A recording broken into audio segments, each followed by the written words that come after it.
estar aqui. Mas é preciso, né? A gente tem que ser testemunho de Deus na terra para que outras pessoas vejam o poder dele, né? E hoje eu quero compartilhar com os irmãos Salmo 43, 5. Por que estás abatida, ó minha alma? E por que te perturbas dentro de mim? Espere em Deus, pois ainda louvarei. Ele é a salvação da minha paz. Aleluia. E Deus meu, esse ano eu entrei com muita tribulação na minha vida, né? E primeiro foi da minha cadelinha, houve uma fatalidade, ela ficou para vida e a morte. Mas eu vi a mão de Deus e hoje ela está curada, está sem nenhuma sequelas.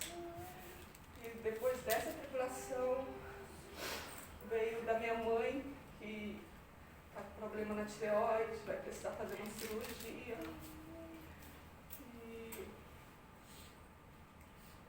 Mas Deus foi maravilhoso, porque Ele usa as coisas, às vezes a gente não entende, mas isso aí trouxe um renovo para minha mãe.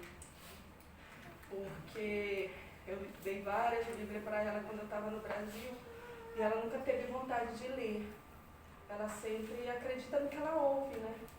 Ela cresceu com essa fé falsa, né?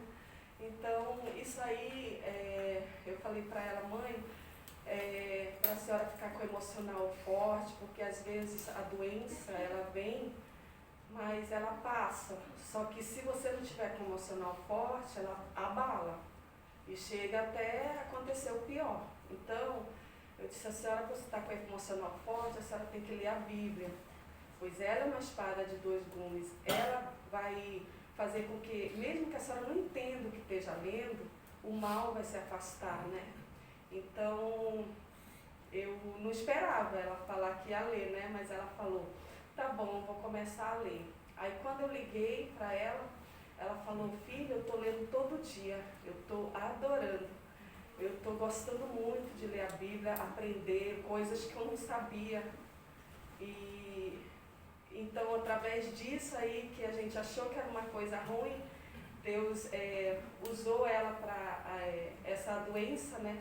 Para que ela se achegasse a Ele. Então, cada tribulação tem uma lição para a gente, né? E depois dessas tribulações ainda veio outra, que eu fiquei procurando emprego, não achava, né?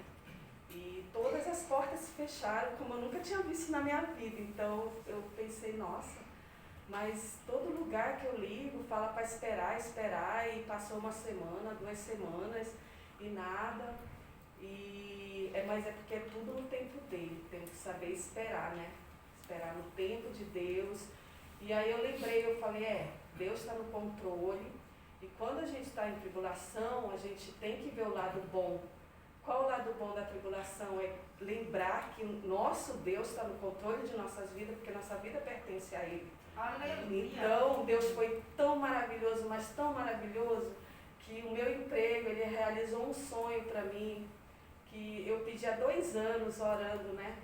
Que eu tinha vontade de trabalhar sozinha numa mesa, só eu, né? Só louvando e adorando, porque é muito difícil trabalhar com pessoas, né? Assim, às vezes a pessoa é uma pessoa boa fora do trabalho, mas no trabalho parece que muda, sabe? Então a gente fica com aquele peso. Então eu pedia para ele, e foi maravilhoso, porque o trabalho ele foi sendo perfeito, assim, foi perto da minha casa, do jeito que eu pedia para ele, que eu orava, ele me deu. Então eu fiquei até em êxtase, assim, uma semana.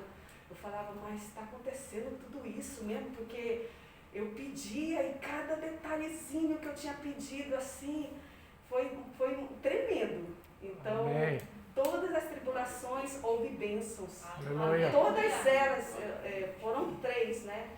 Então eu entrei 1 ano em tribulação, mas todas elas no final houve bênção. Por quê? Porque tem que lembrar que Deus está no controle e que nessa vida tudo é passageiro, tudo passa.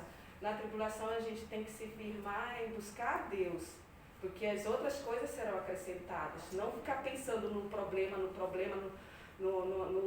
que está acontecendo é pior, porque se a gente murmurar, né, aí vai ser pior. Então a gente tem que estar em oração, tá? Lembrando que Deus está no controle. E agradeço a oportunidade em nome de Jesus. Aleluia!